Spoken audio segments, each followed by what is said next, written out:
When junior Paige Blum transferred from Indian Hills over the summer, head coach Leanne Lefebvre asked her to move back to her high school position of pitcher.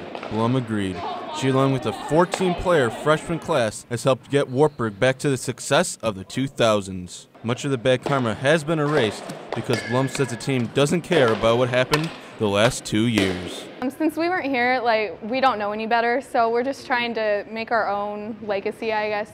This freshman class has allowed the program to finally take that big step forward. The difference, with this freshman class is they have an opportunity, to come in and build a program that they want. Fellow newcomer Taylor Smola has been at the head of that movement. The freshman has been a force at the plate so far, leading the squad with a .443 average and 27 RBIs. Lefebvre says that Smola has stepped up to be one of the team's main leaders on and off the field. He's got this leadership style that everybody gravitates towards. I think she's a game changer for us, and we're looking to see great things from her. One of the biggest reasons for the early success is excellent team chemistry.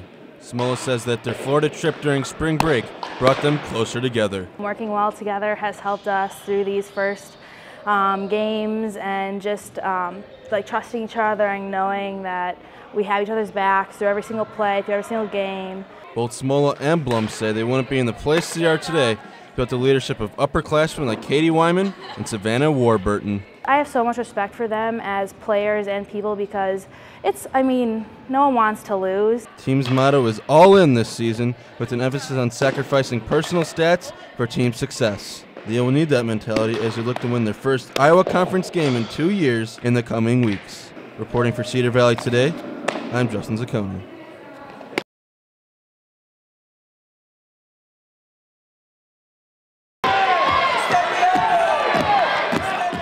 On Thursday night, Independence High School played host to two of the biggest wrestling rivalries in Iowa, Independence West Delaware and Wartburg Co. Wartburg 285-pound senior Ryan Fank is from Independence and came back to wrestle at his old stomping grounds for the first time since claiming the 2A state title in 2010. Fank still remembers the rivalry well and brings it up with fellow classmate and West Delaware alum Brett Yankovic. Competed each other all throughout high school, and now we're teammates, roommates, and we always give each other smack, every now and then about it.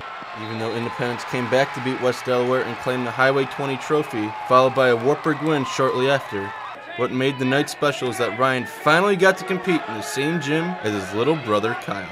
Kyle is ranked number 3 in 185 in 2A, but that isn't as great as competing in the same place as his older brother. I never got to wrestle with him on the same night, even in the same gym, so sharing that mat out there with him was pretty big. Ryan missed out on watching Kyle compete because he pinned his man too fast.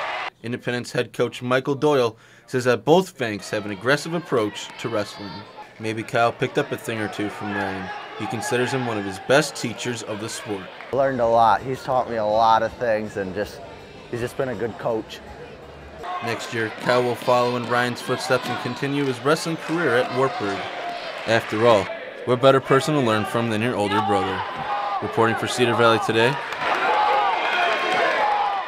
I'm Justin Szykowny.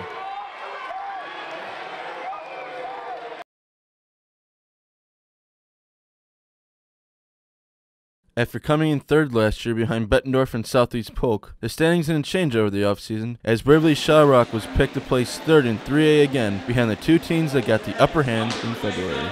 What has changed, though, is the challenges that some of the team's top wrestlers face. As soon as you get your back, you need to start adjusting.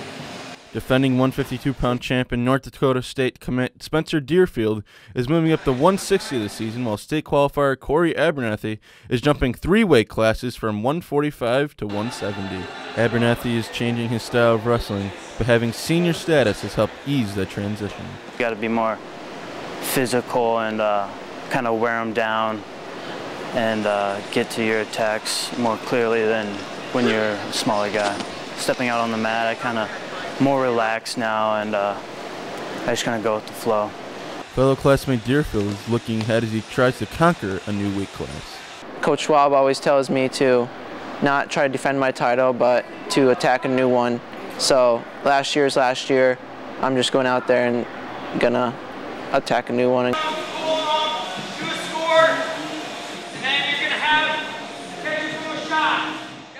Head coach Eric Wickham says that moving Deerfield and Abernathy up a few weight classes allows for the real strength of the team, its depth, the flourish.